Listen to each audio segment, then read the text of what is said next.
And this is your coffee break on the HAN network. I'm Kate Czaplinski, bringing you the latest local news today, including more details on the arrest of a former substitute teacher in Monroe for voyeurism. It's also Front Page Thursday, so we'll be taking a look at our HAN community newspapers this week, and we'll be playing another highlight from the FCAC Winter Tour, which is going on as we speak, and Donald Ang will join us later to take a look back on this day in history. But first, getting into today's news. A Monroe man and former substitute teacher is facing child pornography and voyeurism charges after postal investigators alerted police to a possible child exploitation case. Police said the case includes voyeuristic images of men and young males wearing shorts, including video recorded at Massac High School's football team car wash. Monroe School Superintendent James Agostine has confirmed that Kenneth Rafferty, who has been charged with possession of child pornography and voyeurism, was in fact a substitute teacher at Massac High School until about 2007. According to reports, a postal investigation into a West Coast child pornography trading case turned up the Monroe man, later identified as Kenneth Rafferty, allegedly trading child porn with a West Coast suspect.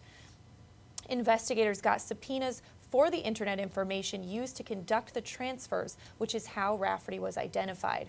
Monroe Police, along with Homeland Security, Postal Inspection Services, and a state electronic detection canine, raided Rafferty's home October 28th. The raid turned up numerous pieces of digital evidence, including a laptop computer and an iPhone and iPad. The electronic devices contained photos and videos of suspected child pornography and voyeurism. Police said the voyeuristic videos were located on the iPhone and iPad, and some of them showed Rafferty's face.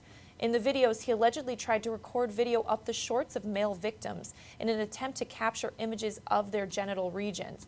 The victims were unaware of his actions. Some of the locations where Rafferty shot these videos include a Massac High School football team car wash on Route 25, and other videos were taken at Wolf Park Pool. Police stressed that all of the videos filmed in the local area pertain to the voyeurism charge. The child pornography is not locally produced and contains no known images of any child from Monroe. Rafferty has been charged with possession of child pornography and voyeurism. He posted a $100,000 bond and will appear in court on December 17th. The New Canaan Police Department will launch an initiative which will give minors caught in possession of alcohol a chance to be educated instead of punished. The initiative will be the first locally based program of its kind in Connecticut. Spearheading it is Police Chief Leon Krolikowski and a psychiatrist who will teach the curriculum using their expertise in substance abuse.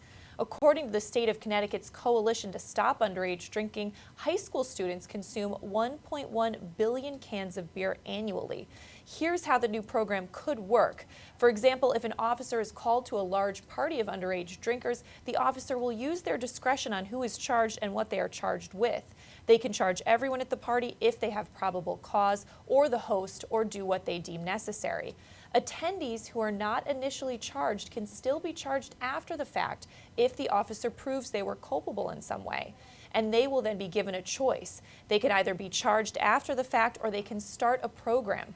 Parents will have a date to reply by and make a decision. If they don't respond, the punishment component can be utilized. If the parents decide they want the traditional punishment, the court will decide the fate of the individual. Otherwise, the courts won't get involved.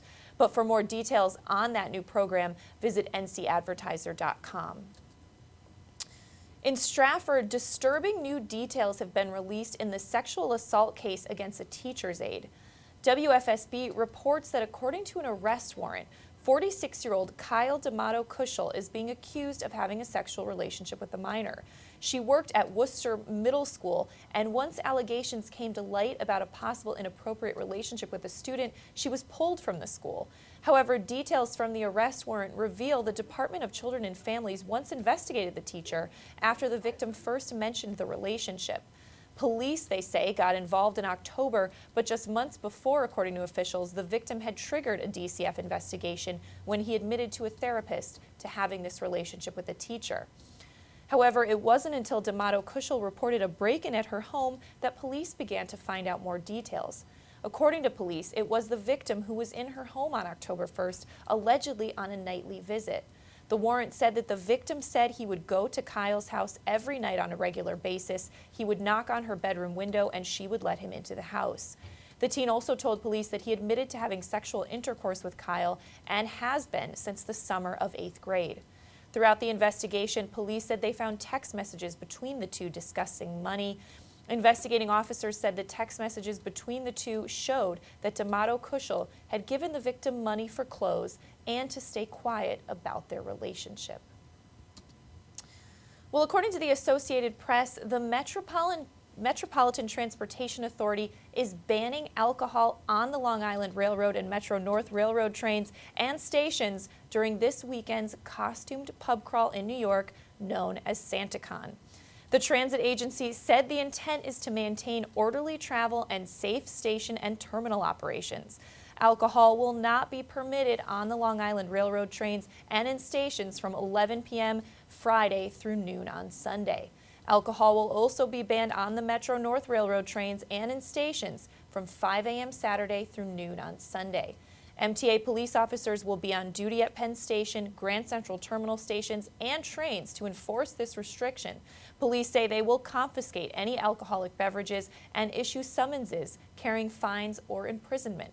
Police also may remove violators from the trains or the stations.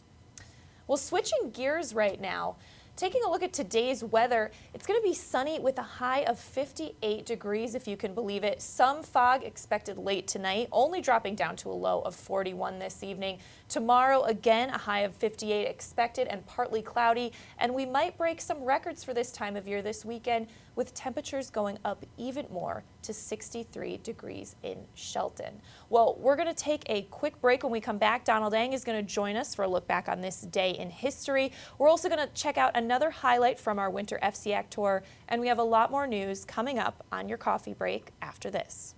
Had a sports injury that needs immediate care? Coastal Ortho Express Urgent Care gives you direct access to an orthopedic specialist quickly. Their highly trained orthopedic professionals expertly treat you without an appointment. Skiing, snowboard, or sports accident, sprain or fracture, Coastal Ortho Express can help. Coastal Ortho Express Urgent Care open Monday through Saturday in the iPark building at 761 Main Avenue in Norwalk. Call 203-845-2070 or coastalorthoexpress.com. Find them on Facebook at Coastal Ortho CT. Darien Sport Shop is a unique store because it's a family store. A busy mom can come in with kids in tow and find everything she needs for them, and even find a dress for herself for Saturday night. And if she's in a rush, she can simply go home and order it from us that night. We'll deliver it the next day. The Darien Sport Shop. We're pretty on the outside and amazing on the inside. Conveniently located with free and easy parking at 1127 Post Road, Darien, Connecticut. Or shop us online at dariensport.com. Football University, the nation's leading football training experience, is now accepting applications for its 2015 camps. Our elite faculty of NFL coaches and top professionals teach position-specific on the field and in the classroom to improve your football IQ and help you reach your full potential as a player. Apply today at footballuniversity.org. Football University, where technique plus talent beats talent alone. You are watching the HAN Network, and you're not alone. 102,000 viewers have enjoyed the HAN Network in just the last 6 weeks. Advertise on the network that reaches Fairfield County, Connecticut's most engaged audience. Contact Jessica Murrin, Advertising Director, at 203-273-7312 or email jessica@han.network. Hi, I'm Rob Adams with my good friend Donald Eng, and we're the home team for Nutmeg Sports, Monday through Wednesday at 2 o'clock right here on the HAN Network. We are the place for all things Connecticut sports, so come hang out with us on Nutmeg Sports. Don? They don't call him the best color man in the game for nothing. Nutmeg Sports, 2 o'clock, Monday through Wednesday right here on the HAN Network. Walter Stewart's Market in New Canaan is your local destination for the best of the holidays. Shop Stewart's for the freshest produce, certified prime rib roasts, magnolia wreaths, fresh baked pies, gingerbread houses, Christmas candies, and the season's best wine and craft brews right next door at Stewart's Spirits. Shop Walter Stewart's, 229 Elm Street in New Canaan, or shop online at stewartsmarket.com. And we're back on this Thursday edition of your Coffee Break on the HAN Network. I'm Kate Czaplinski. It's time to throw it over to Donald Dang for a look back on this day, December 10th, in history. Don. Well, Kate, a performance from 50 years ago for which legions are still grateful. But first, we go to 1541. Thomas Culpeper and Frances Dersham are executed for having affairs with Catherine Howard, the Queen of England and the fifth wife of King Henry VIII. Derham had a relationship with Howard 3 years before she married Henry. He's supposed to be on 2. She broke it off since it was common knowledge at the time that such activity Let me take it back. would ruin All right, women's beauty. Don. Oh, sorry about that. Sorry, Don. I'm going to have to take it back because I think we're having a mic issue. Why don't you come join me over here? I can do that. A little technical glitch. Come on over, Don. Difficulties? And now you can, after you put this on, you can start delivering. I can start this delivering? look back on December 10th. How's that? Perfect. All right, are we go good? for it. Okay. Well, as I said earlier, a performance from 50 years ago, legions of fans still eternally grateful. But we go to 1541 first, where Thomas Culpeper and Frances Derham are executed for having affairs with Catherine Howard, the Queen of England and the fifth wife of King Henry VIII. Derham had a relationship with Howard 3 years before she married Henry, but she broke it off since it was common knowledge at the time that such activity would ruin a woman's beauty. Culpeper had apparently corresponded with her only about politics, but then confessed to an affair under torture. Howard was beheaded about 2 months later. Henry, if you're keeping score at home, would take one more wife before he himself died in 1547. 1684, Isaac Newton's derivation of Kepler's laws of planetary motion from his theory of gravity, read to the Royal Society by Edmund Halley. I should have issued a science warning there. I'm just fascinated by the thought of Edmund Halley reading Isaac Newton's evaluation of Kepler. That's some intellectual heavyweights right there. 1861, the American Civil War. The Confederate States of America accept a rival state government's pronouncement that declares Kentucky the 13th state of the Confederacy. As a contested border state, Kentucky reacted to what was essentially an annexation by petitioning Washington for aid. Thereafter, Kentucky was a solidly pro-Union state, and a good thing too. Abraham Lincoln famously reacted by saying, "I hope to have God on my side, but I must have Kentucky." 1884, Mark Twain's Adventures of Huckleberry Finn published. It remains one of the most controversial literary works, and depending on how you interpret it, either full of racial stereotypes or a biting satire of racial stereotypes, or perhaps an attempt at one that ended up being the other. Either way, your local library probably features it prominently during the annual celebration of Banned Books Week. And now we go to 1865, where there was this. 1965. They're not that old. Sorry about that, Mario.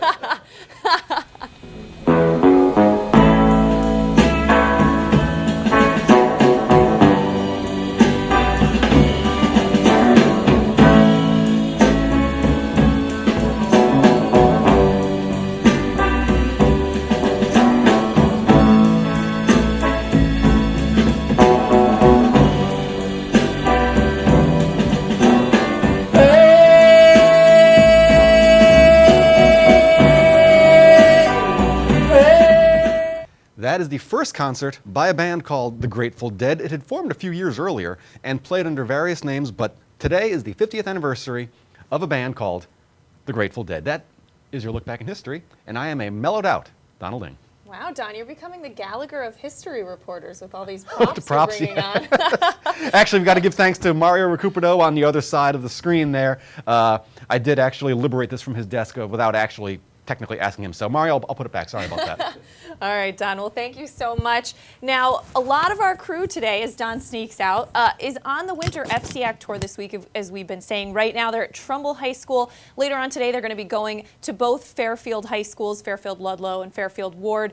And they've been doing a lot of great interviews. We're posting those as soon as we can. And right now, just to give you a little taste of that, we're going to play for you the New Canaan girls ice hockey team interview that Rob did just the other day. Check it out.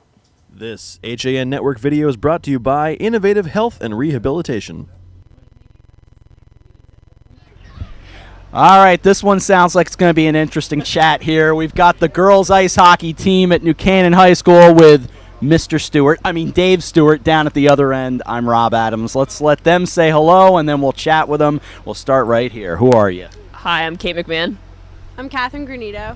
Hi, I'm Mia Carroll. All right, Kate, I'll start with you. Tell me about your head coach. Rich Buellin, he's a good guy. I can't really look at, but I'm gonna go with that one. So Rich is he's been there for as long as I've been there, which is 4 years, and he's takes it. The program is because of him, and we love to see him every day. He's unfortunately not here today. I don't know where he is, but he's a great guy. He's a great coach. We listen to him, and that's some of our success right there. So I don't know, Dave. They go too easy. A little bit, but we can go easy on him once in a while. All right. Go. Well, let's go down to you. You know, Catherine, coming off a great field hockey season where you had the championship in there. What are your goals for this season? I think the same thing as field hockey. Hopefully we will win FCX. We didn't do that in field hockey, but we did win states, and I think we have a really good chance of doing that this year. Like I said, every game you have to show up as if it's going to be the hardest game you'll ever play. So we're excited. One thing I noticed with this team over the years is that everybody's so connected, and the alumni. You've had your older sister on the team, Madsy, and everybody comes back for that alumni game. What's so fun about this team? Honestly, girls hockey has always just been a family. Everyone's so close. You spend so much time with them, going to the far games and practices and everything. And I just think it's being on a smaller team like hockey. Really get to know everyone that much better and really enjoy spending time with everyone. I'll hit you with the tough one now. Okay. The playoffs the last couple of years hasn't gone as great for you guys as it did in the past. Yeah. What is it very important for you to get back to where you've been in the past as a captain? Yeah, definitely. As seniors, I think I speak for all of us when I say we really want to finish our last season as strong as we started. Our freshman year, we went to the FCX finals and state finals, and while we lost in FCX, we won states, and that's just one of the best feelings in the world, and I know we all are really looking to regain that title and hopefully come back this season and do it again. Great to go out with a championship, right? And Kate, I know that you obviously your team wants to do well, but it makes it even that much more difficult when that other team down the road that wears blue does well. Yeah, so tell me about that rivalry. I take it from the perspective that we play every game like it's Darien. I mean, they like to say that that beating us is the new normal, but I'm looking to change that. Honestly, we're excited. We saw them in the Jamboree, and we hope to bring it the next time we see them. I think we'll be nine games down the road when we see them next. But honestly, it's one of the games that we really look forward to. One of the games that we really hope people show up for, and it's something that you look forward to since your freshman year playing Darien. We want to take it back. So. And Catherine, not only did you note that you have new uniforms to wear, but you're going to go to the University of Michigan to play lacrosse. Congratulations. Thank you. It's verbal, but thank you. And you've obviously had success in other sports, but now you get to focus right here on ice hockey. It's going to be a big year for you. Yeah, I'm excited. I love this team, and it's always so fun because it's so different from field hockey and lacrosse. Everyone's a family, so it's nice. Going to be a big year for ice hockey here at New Canaan. We're looking forward to seeing them down the road. We thank them for joining us. And like I said, it's a fun interview. Had a good time with them. Good luck to them. We thank the Rams for joining us right here, Ice Hockey on the HAN Network. And as we said, that was Rob Adams and Dave Stewart talking to the New Canaan girls ice hockey team captains just the other day, part of our FCX winter tour, where the RV, the HAN Cruiser, is pulling into all 17 FCX schools. We're in the middle of that right now. The cruise at Trumbull High, and we'll be heading to Fairfield later today. You can follow all the action on Twitter at HAN Network CT and check out the videos as they're posted on live.han.network. But getting back to some more news today, a Monroe man is facing DUI charges after police allegedly found him asleep at the wheel of his vehicle at the intersection of Route 111 and Elm Street. According to reports police received, a vehicle was stopped in the intersection with a man sleeping behind the wheel shortly after 11 p.m. on December 7th. Police found the 2005 Chevrolet Colorado with the driver, later identified as 23-year-old Matthew Rotundo, asleep at the wheel with the engine running and a container of ice cream on his lap. Officers were able to wake Rotundo and observed that his speech was slurred and he acted very confused. The police investigation revealed that Rotundo had consumed prescription medications, and officers found also 2 empty heroin bags in his vehicle. He failed field sobriety tests and was placed under arrest. During the booking process, he supplied a urine sample for later testing by the state toxicology lab. He was charged with driving a vehicle while under the influence of alcohol or drugs, and he will appear in court on December 16th. And in Milford, police arrested a Bloomfield man who was driving in the city December 9th and was found to have a stun gun in his car. According to a police report, 36-year-old Tony Jackson was stopped on the Boston Post Road after police received a call about a domestic violence incident taking place in a car. He was charged with having a weapon in his car and possession of an electronic device. He was held in police custody on a $5,000 bond. And upstate, a 22-year-old University of Connecticut student is facing criminal charges after he allegedly phoned in a bogus threat in an attempt to get out of attending class.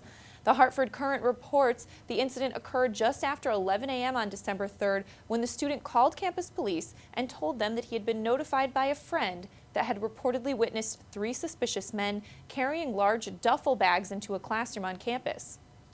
Police say the student told officers that his friend was freaked out after one of the men was not carrying a duffel bag when she saw the group leave Oak Hall. Law enforcement responded to the building and quickly determined there was no threat. The student was charged with falsely reporting an incident and breach of peace. And in Stratford, renovations to Stratford High School will cost about $125.9 million after some changes were made to the last projection. The new price was approved during a special meeting of the town council in what could be the outgoing council's final meeting. The new council will take its seats next Monday. The approval and revised amount allows the town's Building Needs Committee and the project team to proceed to the design and development phase for the project plan and allows the Ordinance Committee to update the appropriation ordinance. Alan Lewin, who's the chairman of the Stratford High School Renovation Subcommittee, said the change in pricing from the last estimate of $106 million is needed because certain paperwork needs to be sent to the state by December 15th. The town's portion of the renovation will be $52.6 million. The bulk of the cost will be covered by state reimbursement. Lewin said the cost is rising based on discussions and design work taking place between the architect and Turner Construction. All right, well, we are going to step out for another break right now. Come back with a lot more news on your coffee break after this. It's time to come back to hometown banking, where people are taken into account, not just balances, where community comes first, a place where there's more than one kind of interest, where automation will never replace consideration, where they not only know your name, they know your dog's name too. It's time to expect more. It's time to bank well. Bank smart. Bank local. Bank well. In Pound Ridge since 1993, the Wine Connection is one of America's best wine shops. Visit our beautiful store for the greatest in wine and knowledgeable service. With wonderful values from around the world to collectibles for your cellar, we are your one-stop source. Visit our online shop at wineconn.com and make sure to sign up for email updates. With great offers, new arrivals, and special events, don't miss all the action at the Wine Connection, including tastings every weekend. The Wine Connection, located at 32 Westchester Avenue, Pound Ridge, New York. This fall for our red panda. That's right, Rashawn the red panda will be visiting the Beardsley Zoo for a limited time. Resembling raccoons, red pandas primarily eat bamboo, but will occasionally eat fruits, berries, young leaves, and certain tree bark, like their better-known black and white cousins. As an adult, Rashawn is expected to weigh 10 to 12 pounds, and you can see him at the South American Rainforest exhibit, Connecticut's Beardsley Zoo of Bridgeport. A whole new experience. 875 Noble Avenue, Bridgeport. 203-394-6565.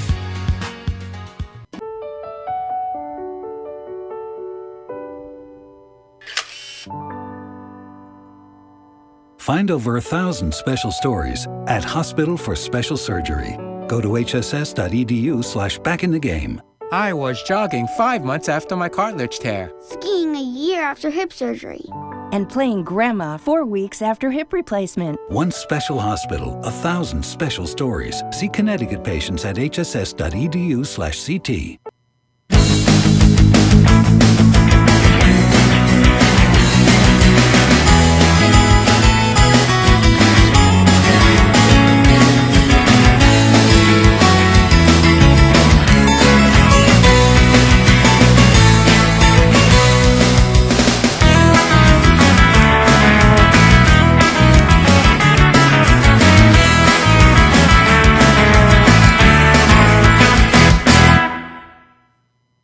I'm John Kovach. I'm a newspaper editor. I'm a high school football coach. I'm a television presenter. And I want you to love fishing as much as I do. Tune in to Yankee Fisherman, Thursdays at 1 on the HAN network. It's like going to the tackle shop without leaving your office.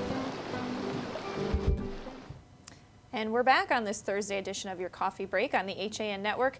I'm Kate Czaplinski, bringing you today's local news, including that New Canaan's Michael Nowacki has obtained and submitted to the town clerk 50 signatures of New Canaan registered voters, which gives notice of intent to petition for a referendum on the town council's action that approved an $18.6 million project for additions and renovations to portions of Sachs Middle School.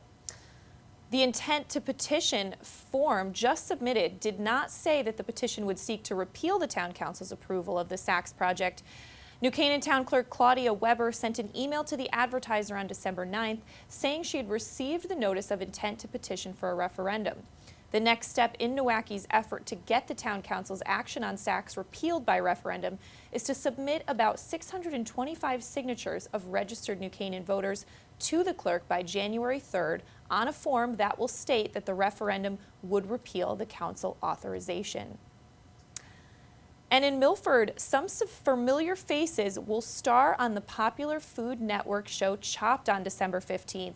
The owners of Rainbow Gardens Restaurant and Bar in downtown Milford competed in Chopped, the family edition, and viewers will get a chance to see who won the competition when they tune in next week. The family-themed Chop is a bit of a twist on the traditional episodes of the popular culinary competition, where chefs from different areas and different establishments compete against each other and the cash prize. In Family Chopped, family members compete against one another. John and Heather are the owners of the downtown restaurant, a Milford mainstay since the Perfettos moved their restaurant into an 1855 Victorian home on Broad Street along the Milford Green. Their son Ryan is 22 and he bartends at the restaurant when he hasn't been attending college classes, and Campbell is Heather's sister. The show will air at 10 p.m. December 15th and then again at 1 a.m. It was taped last spring, about 15 hours here in Milford, and then another long day in New York. The idea of the show is to pit family members against each other in the kitchen, but also to spice things up a little with some gentle digs. Rainbow Gardens will hold a viewing party December 15th when the show airs, and will probably have some giveaways and some chances to win prizes. But you can get more information on that at milfordmirror.com. And in Trumbull, some birthdays are more memorable than others for Trumbull resident Ed Mishik, who was born on November 28th, 1915. His 100th birthday last month is one that he and every Trumbull resident will always remember. That's because First Selectman Tim Herbst hosted the World War II veteran and Purple Heart Award recipient in his office on December 8th, which he declared from now on to be known as Ed Mishik Day in town. Mishik was born in Bridgeport and moved to Trumbull with his wife Elsie in 1941. They had 2 daughters, Joan and Barbara, along with 5 grandchildren. In addition to his contributions during World War II, Mishik worked as a tool maker at Singer's until the plant closed in the 1960s. Following that, he worked for the town of Trumbull as head custodian at Booth Hill Elementary School until his retirement in 1981. Students and teachers at Booth Hill lovingly called him Mr. Ed. In a November 12, 2012 article of the Trumbull Times, there was a story stating that at age 96, he must be the oldest mall walker, a hobby that he's been doing since 1985. A faithful fan of the New York Yankees and Giants and UConn women's basketball, Mishik has always been passionate about athletics, and he said the key to his long life is that he remains active in Tai Chi. And in another feel-good story, in New Canaan, a litter of puppies had their first outing on Main Street Sunday, November 22nd. The puppies are a rare breed of Laburnese, a mix of Bernese Mountain Dog and Labrador Retriever. It took a lot of help from neighborhood kids, but all had a wonderful day on Main Street and got a great deal of attention from those walking by. That's adorable. But we are going to take a final break, and when we come back, John Kovach, our editorial director, is going to be joining me, and we're going to be taking a look at the front pages of our HAN Network community papers this week. So that's coming up on your coffee break after this. Healthy, confident smiles begin at Stratford Orthodontics. Conveniently located on Main Street, we are Stratford's hometown orthodontist. We offer the latest in orthodontic technology, including Damon braces and Invisalign. We always accept new patients. Call today to schedule a complimentary consultation. 203-375-8332. Stratford Orthodontics, 2499 Main Street, Stratford.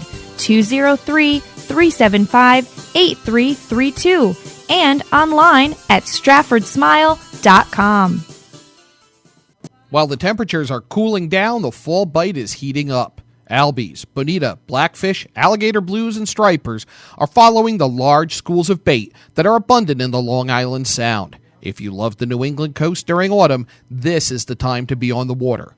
The latest from Shimano, Quantum, Avet, Hoagie, Phase 2 and more are in stock and ready to go at the Dock Shop. And don't mind those fall breezes with jackets, hats, gloves, and fleece from Grundens and Stormer. The Dock Shop will keep you warm and dry. Boater, beach bum, fisherman, or simply love the New England coast, this is a unique place to shop. The Dock Shop, now in 2 locations, 51 Tokenique Road, Darien, 609 Riverside Avenue, Westport, or on the web, dockshop.com. Do you do a lot of running around but get nowhere when you're buying a car? Visit Pamby Chrysler Jeep Dodge and Ram for the one-stop buying experience and stop spinning your wheels. I'm Denise DiGregoli, the host of The Drive on the HAN Network. Join me Tuesdays for some motivational, intelligent talk with a little humor as we visit with people who live their lives mindfully. Tune in to The Drive live on Tuesdays, 12:30, here on the HAN Network. And we're back on this Thursday edition of your coffee break on the HAN Network. And since it is Thursday, it is time for John Kovach to join me, our editorial director, and take a look at the front pages of our HAN Network newspapers that are out on newsstands today, John. Lots and lots and lots and lots and lots of holiday stuff. Yes. Well, what are you taking a look at? Well, I'm looking at the Easton Courier right now, and Santa, who's on the front page quite a bit, probably more so than most elected officials this time of year. He is at the holiday festivities they had at the community tree lighting at the Easton Library, and also an update on the Kyle Navin case, that horrific case in which a son is accused of killing his mother and father, and senior housing, a possibility for South Park in Easton, that being referred to the Planning and Zoning Commission. Kate? All right. Well, I'm taking a look at the front page of the Trumbull Times. A lot of stories we talked about this week on Coffee Break, including that the former school's facility manager, AFB, owned by Al Barbarata, is suing Tim Herbst for interfering with a contract in Stamford. That comes just a couple weeks after there was a settlement on a similar lawsuit that AFB filed against Herbst for something along those lines that occurred in Trumbull. Also taking a look at the school district deciding to make rulings on a case-by-case basis when it comes to field trips that take kids into major cities or overseas. Obviously, with some of the terrorist threats, there's a concern there, and some trips have been canceled. As well as, the great program they have at the Trumbull Library, One Book, One Town, where they pick a book every year and they organize programs around that book. This year, the book is going to be All the Light We Cannot See, which I can tell you is an amazing book. And then so they have some great things planned for that. So solid front page of the Trumbull Times. The photo on the front page of the Trumbull Times that you just had, and the one that on the front of the Wilton Bulletin that I have here, when you take a Christmas photo, one of the things that really knocks it out of the park is when you get the awe in a child's face for the time of year. And the one in Trumbull had it, and the one in Wilton of the child being held by Santa looking at the list really just, if you want a photo that screams Christmas, there it is right now. Also a photo in the Wilton Bulletin of the menorah lighting, that also going on earlier this week, and Happy Hanukkah to all of our friends out there. Also in Wilton, Lynn Vanderslice has suggested her first change as first selectman, and the salary for the first selectman's office was increased, and a big milestone down in Wilton as the Congregational Church Sanctuary, 225 years. Wow. That's amazing. That is amazing. Well, I'm taking a look at the front page of the Ridgefield Press, and of course, a holiday stroll photo taken from the horse and carriage by Thomas Nash. I mean, there's really nothing like the Ridgefield Holiday Stroll, one of my favorite events. And another great, wonderful story that we talked about on Coffee Break this week, which was 300 people coming to the home of Justin Cowan, who's a 12-year-old boy who has cancer. It was his wish to have a flash mob of carolers show up. So all these people sang, gave the family gifts, just really some great photos there. And in some other news, Katuna Street house that can't be saved, this 1700s house, unfortunately is not going to be able to be saved in that location. Another great holiday story, which Ridgefield cops tops on stops. Oh, wow, that is quite a headline there. Tony Spinelli and Ridgefield. Yeah, somebody's playing Dr. Seuss up there in Ridgefield, and they're doing a good job of it. What about you, John? Well, another holiday stroll is New Canaan. They've only done it for about, this is the 11th, so a little more than a decade. But another town that has a very centralized shopping district, and they have these holiday strolls, which they now have the tree lighting then too. They light up the holiday lights downtown. Really a fun event. Santa making the front page again there with one of his helpers. Oh, I like his coat in that. That's a great one. I like that Santa rich red color Yeah. there. Couple of stories about substance abuse. One that you talked about earlier, the effort to educate rather than punish kids who are caught, and about protecting New Canaan youths from the opioid epidemic that we've talked far too much about here on Coffee Break. And some thoughts already toward the 2016-17 budget season. I'd rather focus on Christmas for a little bit. I know. All right, John. Well, I'm taking a look at the Shelton Herald. Lead photo there is the Gales win over Newtown, sends them to the Class XL Championship. Aaron Berkowitz captured an image there. And another 100th birthday. We just talked about one in Trumbull, but in Wesley Village, a resident there celebrated her 100th birthday. So congratulations to her. And Shelton is well represented in the 12th annual First Lego League competition. Now, when I was Shelton Herald editor, Shelton has just very strong robotics teams that they send to these Lego competitions. Just really amazing kids who think of some great stuff. So we wish them all the best of luck. That's a fun event, all of those.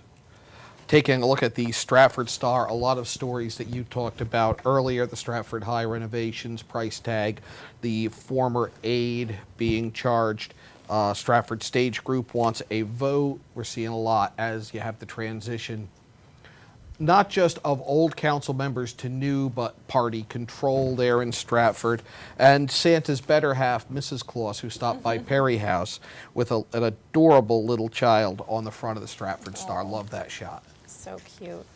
All right, well, I'm taking a look at the front page of the Weston Forum. A couple new stop signs popping up in town, so police are warning residents to be aware of those stop signs where there weren't any before. And a great photo taken by editor Patty Gay. On Thursday, December 3rd, a full honor guard service was held for Bill Gluck, captain of the Weston Volunteer Fire Department. Members of the fire department and emergency medical services marched in a processional from the Norfield Firehouse to the Norfield Church in honor of him. So great photo there, as well as a nice story about shopping in Weston for the holidays and some of the great gifts you can get locally. So that's great. Oh, and a story, woman and dogs rescued from Weston fire. Glad to hear that nobody was hurt. Yeah, that was an interesting story. I was reading that yesterday, and them arriving and being able to get everybody out of that safe. It's amazing. Taking a look at the Reading pilot, and no surprise here, most of the accidents in Reading are on Route 7. But a breakdown there, you don't see it as much, and I think you'll see it more as data-driven journalism comes back. Where are the worst accidents? It's just much more easily searchable now than back in the day. I remember the Darien Police Department and push pins on a map and looking at where they, where the most were. Also in Reading, a theory on education detailed by the superintendent and an artist honored. Great. All right, well, I'm taking a look at the front page of the Monroe Courier. A Mastic grad living her author dream with her debut novel, Last Year's Mistake, recently published by Simon & Schuster. So congratulations to her. Nice feature story there. And a lot of news that we talked about this week, including the Monroe man who actually was a former substitute teacher at Mastic High School who has been charged with voyeurism and child pornography charges. Some of the voyeurism images were in fact captured at Mastic High School events, including a football team car wash. So a disturbing arrest there. Officials call for FEMA applications, and suspect in Monroe assault charged also in a Newtown home invasion. That sounded like a wild scene there. Yes, definitely. Darien was the scene of a lot of controversy over special education. In years past, they have approved a new special ed program director, according to the Darien Times, and a great shot by Laureen Valenti of a benefit at Helen Ainson. It's one of those longtime stores. It's a fixture in downtown Darien. They do a lot for charity. This is a benefit for Toys for Tots that they had the other day at Helen Ainson. That's right on the Post Road, right off of Exit 11. Again, one of those places you can support shopping locally. And a feature on Darien High School students looks at Post 53, which has for years been a source of features as it takes in high school kids, and they provide the emergency medical services for the town of Darien. Yeah, when we were doing our gatherings before the Turkey Bowl, we spoke to some members of Post 53 when we were in Darien, some great kids. And I'm taking a look at the front page of the Milford Mirror. A lot of stories that we talked about this week, including the owners of Rainbow Gardens appearing on Chopped, a family edition. That's going to be premiering next week. And a fun story, Milford sons watch their dad get makeover on the Rachel Ray Show. Very interesting story there, and I gotta say, he looks great after the makeover, so congratulations to him. Yeah, he's looking a little Greg Allman in the before. Yeah, he looks much better in the after. Holiday house tours scheduled in Milford, and a couple planning and zoning issues, including neighbors opposing a zone change at the Beach Shore Village, and Pond Point housing expected to come up at a December 15th planning and zoning hearing. So great front page of the Milford Mirror. And the big news in Lewisboro, New York, our one Westchester County paper, as it is across the country, the call by some to have refugees register. And State Senator Terrence Murphy of New York's 40th District, he proposed a bill December 1st that all refugees register with the state so that they can be monitored. All right, John. Well, thanks so much for joining me to Thank take a look you. at the front pages. I know Yankee Fisherman's coming up at 1 o'clock, so what's going to be happening on there? We're going to keep up the Christmas theme. We are going to talk about how to use fly tying to decorate for Christmas. We've got an easy tie from our friend Steve Colton. We're going to talk a little bit about Maine, and we've got a good update, at least for now, on the state's hatcheries. Great. All right. And at 2 o'clock, HAN Arts and Leisure is coming up. Sally Sanders, Steve Coulter, and the Real Dad Mark Schumann. They'll be talking movies, of course, some Golden Globe nominees that came out today, as well as some special guests, including one from the Greater Bridgeport Symphony Orchestra and our own Doug Smith to talk about where some of his work is going to be displayed, our editorial cartoonist. So that's coming up after your coffee break. 1 o'clock Yankee Fisherman, 2 o'clock HAN Arts and Leisure. And again, you can follow along with everything that's happening on our FCAC winter tour on our Twitter page at HAN Network CT. Have a great Thursday, everyone. I'll be back tomorrow at 11.